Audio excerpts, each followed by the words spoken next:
Hello guys, welcome to my channel engineering दुनिया।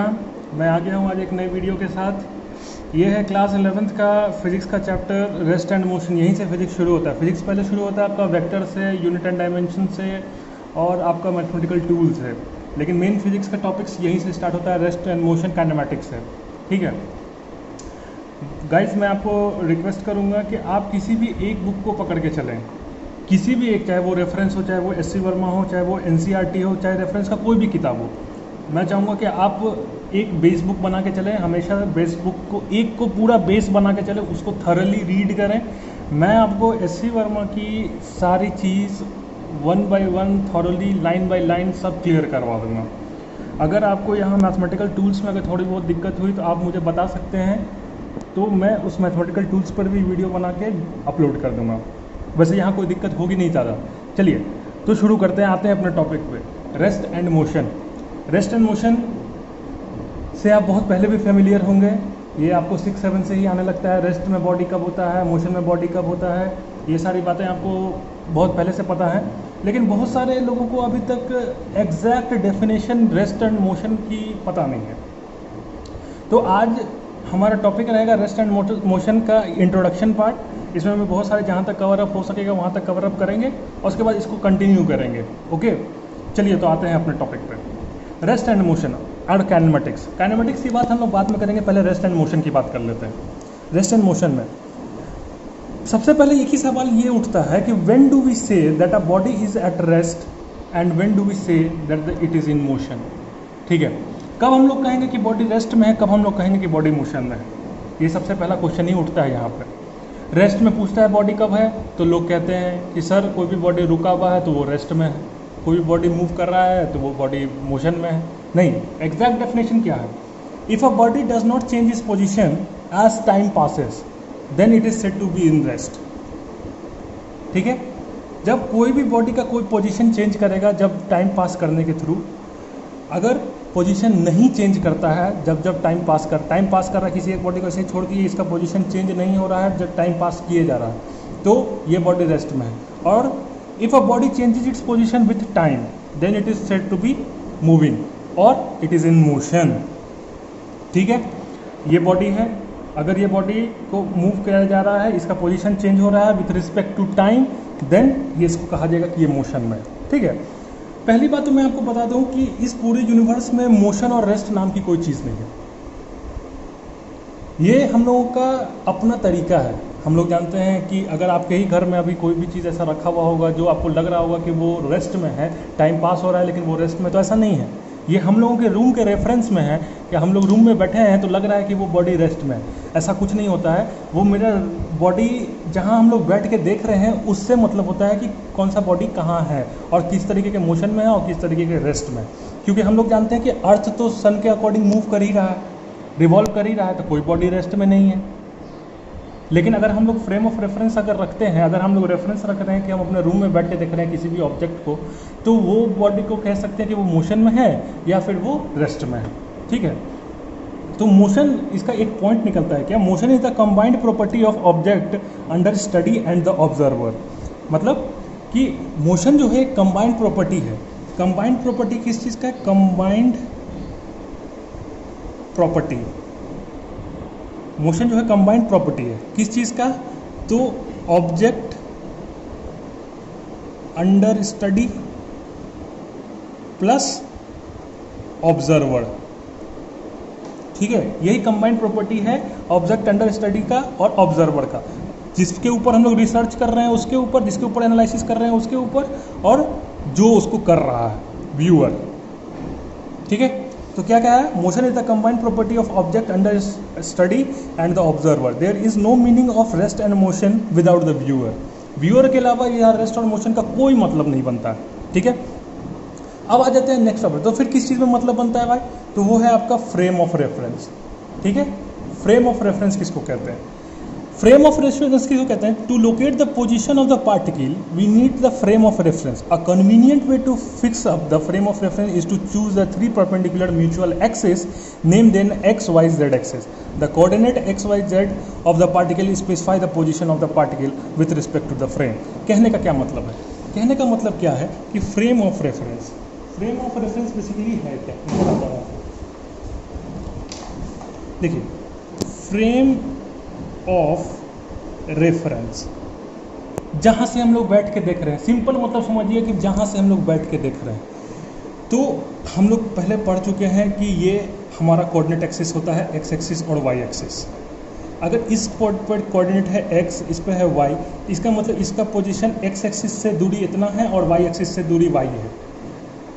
ये दूरी x से यहाँ, ये दूरी y है किसी एक पॉइंट का, जिस वजह से इसका कोऑर्डिनेट x y है। ठीक है, तो ये इसका पोजीशन हुआ with reference to origin. Origin के रिस्पेक्ट में इसका क्या है पोजीशन, वो हम लोग कोऑर्डिनेट एक्सिस पर डिपेंड करते हैं। तो फ्रेम ऑफ रेफरेंस में क्या कहता है कि हम लोग 3 एक्सिस लेते हैं, x, y and z axis.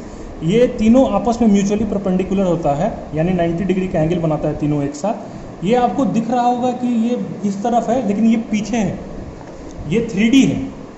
ठीक है, तो इस पर आपका 90 डिग्री का 3 जगह का एंगल बनता है, एक्स वाई जेड एक्सिस का नाम देते हैं।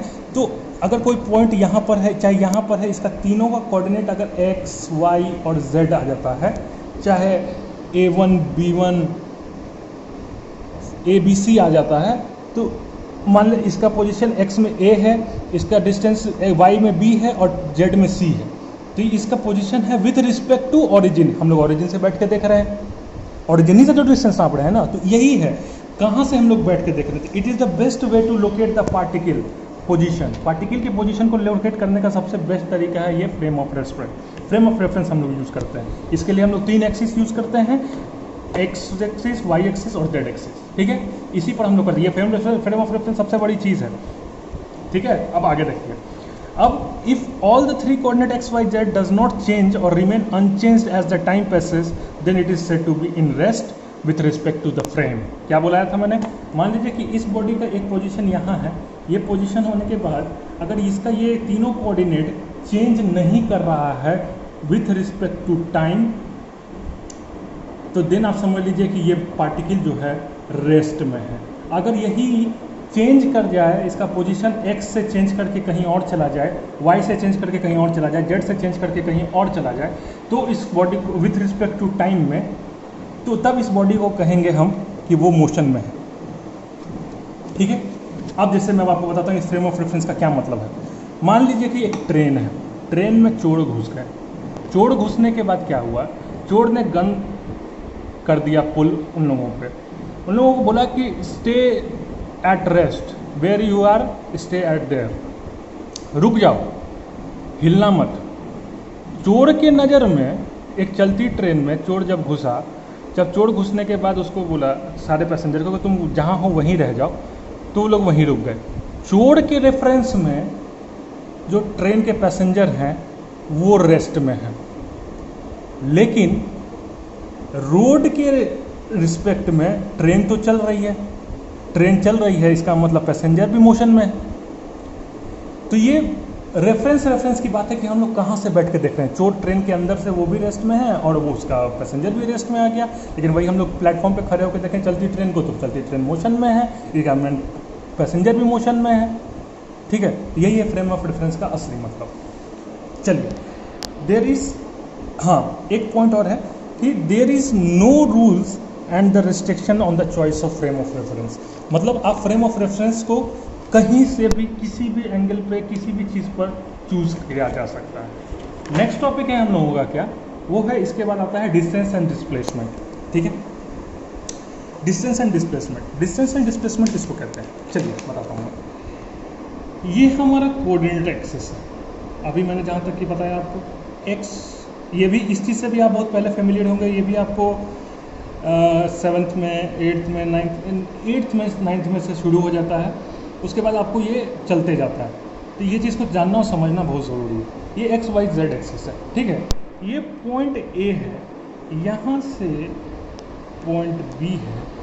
ठीक है, यहाँ से कोई आदमी उठा और ऐसे चला गया, तो डिस्टेंस किसको कहते हैं। देखिए, suppose a particle is at A at time t1 time पर पार्टिकल ए पर था, and at B at time t2 with respect to the given frame, यानी ओरिजिन के रिस्पेक्ट में जो रेफरेंस दिया हुआ है। रेफरेंस याद रखिएगा हमेशा फ्रेंड्स कि रेफरेंस जो दिया हुआ है, तो बी पर है। तो during the time interval T1 and T1 और T2 टाइम इंटरवल में the particle move along the path ACB, the length of the path, इसका जो लेंथ होगा ACB का उसको कहेंगे distance travel by the body during the time interval T1 and T2। ठीक है। इफ वी कनेक्ट, अब आता है, ये हो गया आपका डिस्टेंस, ये आपका जो लेंथ हुआ उसको कहेंगे distance travel by the particle during the time interval T1 and T2। अब आ जाते हैं आगे, if we connect the initial position A, यानी initial position A and the final position B by a straight line, then we get the displacement of the particle. ठीक है, ये इसको डिस्प्लेसमेंट कहेंगे। ये डायरेक्ट होगा और ये जैसे चल के जा रहे हैं, यानी इसको अगर हम लोग डायरेक्ट अटैच कर देते हैं तो वो ये आपका डिस्प्लेसमेंट हो जाता है। The magnitude of the displacement is the length of the straight line. देखिए, इसका मैग्नीट्यूड भी होगा और इसका डायरेक्शन कैसे A to B की ओर डायरेक्ट, उसका डायरेक्शन हो गया। ठीक है, और A to B की ओर डायरेक्शन हो गया तो इसका जो लेंथ होगा वही इसका आपका मैग्नीट्यूड होगा। And the initial and in line joining the initial position and the final position. ठीक है, the direction is from initial position to the final position. The direction in the initial position to the final position, the displacement is have both direction as well as magnitude। Direction क्या है आपका A to B, मतलब initial position से लेकर final. Initial position मतलब जिससे हम लोग शुरुआत किए, फाइनल पोजीशन मतलब जहाँ खत्म हो गया। इनिशियल पोजीशन से लेकर फाइनल पोजीशन तक के बीच के जो वो उसका डायरेक्शन हो गया initial position to final position. तो इसका मतलब क्या निष्कर्ष निकलता है, displacement is have both direction as well as magnitude, therefore displacement is a vector quantity. याद रखेंगे दोस्तों कि डिस्प्लेसमेंट जो है एक वेक्टर क्वांटिटी है। ठीक है, चलिए तो आज के लिए बस इतना ही रखते हैं और अब आगे बढ़ेंगे हम लोग इसके नेक्स्ट लेक्चर में। ये इंट्रोडक्शन पार्ट है, इसके बाद आपको एवरेज स्पीड, इंस्टेंटेनियस स्पीड, आपको average velocity, instantaneous velocity, instantaneous acceleration, average acceleration, ये सारी चीज़ को टॉपिक को लेके आगे बढ़ेंगे और सारा चीज़ थॉरली बताएंगे और सारा चीज़ को लाइन बाय लाइन आपको क्लियर हो जाएगा। आपको कोई तरीके की दिक्कत नहीं होगी। अगर आप लोगों को कोई तरीके की क्वेरीज होती है, कोई भी तरीके का कोई भी प्रॉब्लम होता है तो प्लीज़ आप मुझे कांटेक्ट करें और मुझे आप कमेंट सेक्शन में बता सकते हैं। ठीक है, जो प्लीज़ गाइस, जिन लोगों ने मेरे चैनल को सब्सक्राइब नहीं किया प्लीज़ सब्सक्राइब कर दो और लाइक एंड शेयर बहुत से ज़्यादा शेयर करो। ये क्लास 11th का मैंने कंटेंट इसलिए डाला है कि बहुत लोगों को इस चीज़ में दिक्कत होता है, तो मैं उनकी दिक्कत पूरी करूँगा। ठीक है, तो please guys, please like, share and subscribe my channel engineering दुनिया। And thank you so much for your precious time.